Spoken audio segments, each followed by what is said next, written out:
এসো ছোটরা, আজ তোমাদের শোনাবো এক রাখালের গল্প।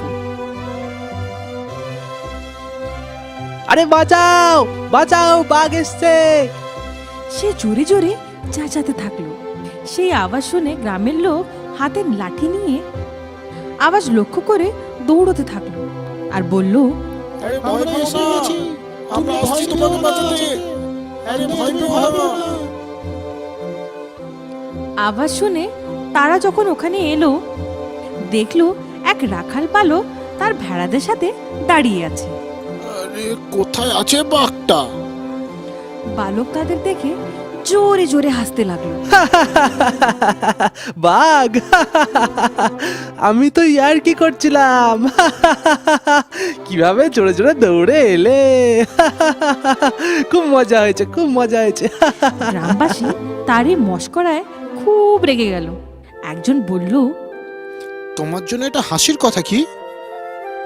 আমরা তোমাদের জন্য কত চিন্তায় ছিলাম, আর তুমি এইখানে শুধু মজা করছো।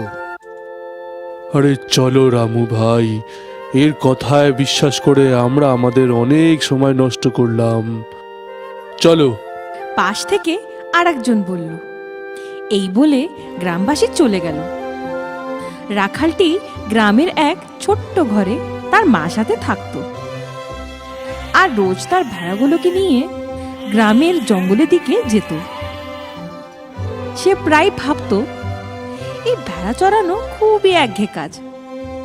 এই কারণে সেখানে বসে সে সময় কাটাবে বলে নতুন নতুন ফন্দি আঁটত। এখন তার কাছে বাঘের ভয় দেখানো এক নতুন খেলা হয়ে উঠল।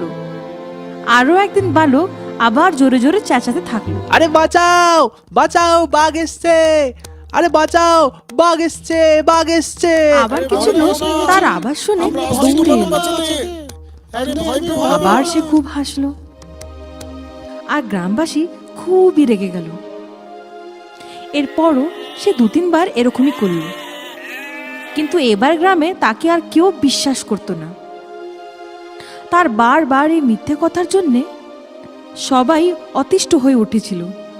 একদিন খেতে কাজ করতে করতে তারা আবার সেই বালকের আওয়াজ শুনতে পেল। বাঁচাও বাঁচাও, বাঘ এসেছে, বাঁচাও, কেউ তো এসো।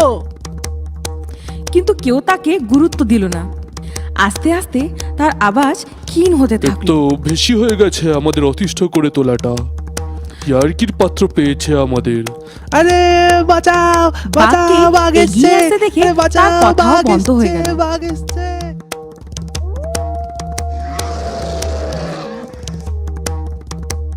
তার আওয়াজ ক্ষীণ হতে শুনে কিছু গ্রামবাসী সচেতন হয়ে গেল আর সবাই লাঠি নিয়ে ছুটল। বাঘ ততক্ষণে ভেড়ার পালে আক্রমণ করল। গ্রামবাসীকে আসতে দেখে বাঘ তো দৌড়ে পালিয়ে গেল। বালক ভয় পেয়ে গাছে বসেছিল। কোনোভাবে সে নিজের প্রাণ তো বাঁচিয়ে নিয়েছিল, কিন্তু তার কিছু ভেড়া বাঘের হাতে প্রাণ হারালো। গ্রামের লোকেরা তাকে গাছ থেকে নামালো আর ঘরে নিয়ে এলো। সে তার ভুল বুঝতে পেরেছিল। বারবার মিথ্যে বলার জন্য তার উপর কেউ ভরসা করেনি। ছোটরা, এই গল্প থেকে আমরা এই শিক্ষা পাই যে আমাদের কখনো মিথ্যে কথা বলা উচিত নয়। যে কখনো মিথ্যে কথা বলে না, সে কারুর অবিশ্বাসের পাত্রও হয় না।